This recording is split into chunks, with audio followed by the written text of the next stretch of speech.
El neoclasicismo fue un movimiento artístico y literario que surgió a mediados del siglo XVIII y se extendió hasta el siglo XIX. Tenía como base la renovación de los valores filosóficos y estéticos de la antigüedad clásica y el culto a la razón, interpretados como modelos para la construcción de la modernidad. Aunque en apariencia el arte neoclásico transmite cierta frialdad, en realidad pretendía ser un arte verdaderamente revolucionario en su intención, al menos en su primera etapa. Los artistas genuinamente deseaban participar en el nacimiento de una cultura basada en la razón, la moral y el progreso. El propósito del neoclasicismo era la educación y la moralización de la sociedad con miras a la construcción del proyecto moderno. Los artistas y escritores creían que a través de sus obras ayudaban a difundir los valores necesarios para construir una sociedad racional, moral, culta y progresista. Su meta principal era superar la ignorancia, a la que veían como madre de la intolerancia y el dogmatismo. Jacques Louis David, 1748 a 1825.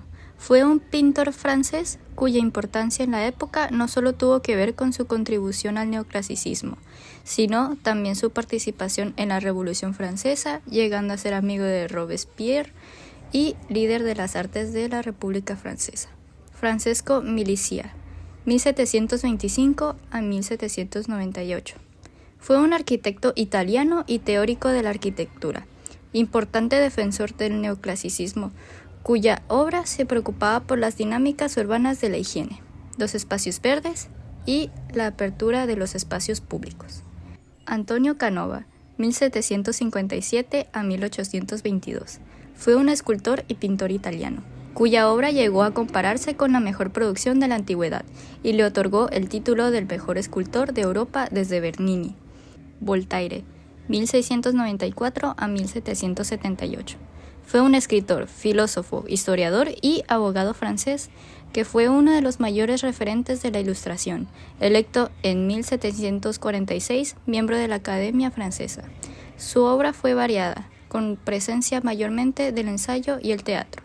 Montesquieu, 1689 a 1755. Fue un filósofo, jurista y ensayista francés, perteneciente al movimiento de la Ilustración. Mi posicionamiento personal sobre el neoclasicismo es que fue un movimiento importante dentro del área artístico, porque, aparte de que gracias a ello se creó el romanticismo, transformó a la sociedad a través del arte, con nuevos enfoques ilustrativos basados en la ciencia y el conocimiento. El romanticismo es un movimiento artístico e intelectual que tuvo lugar hacia finales del siglo XVIII y principios del siglo XIX, en Inglaterra, Alemania y Francia, para luego extenderse a todo el mundo. Una profunda crisis social e ideológica tuvo lugar en Europa y con ella se desató la idea de que la razón no era el suficiente para explicar esa dura realidad. El romanticismo surgió como un movimiento para contraponer al racionalismo neoclásico. Algunas de sus características son: este movimiento romántico se caracterizó por la sensibilidad emocional y la subjetividad de sus obras. Exaltaba la belleza y los ideales, dándole libertad a los sentimientos. El espíritu creativo resultaba más importante que la estricta adhesión a las reglas de la sociedad. El artista romántico buscaba escapar de la realidad inmediata que lo abrumaba y lo angustiaba. Por eso las obras suelen representar épocas pasadas o lugares lejanos. El artista se refugiaba en sí mismo y se aislaba de la sociedad. Ferdinand Victor Eugène Delacroix, con obras como La libertad de las Barricas y Vista del mar desde las colinas de Dieppe.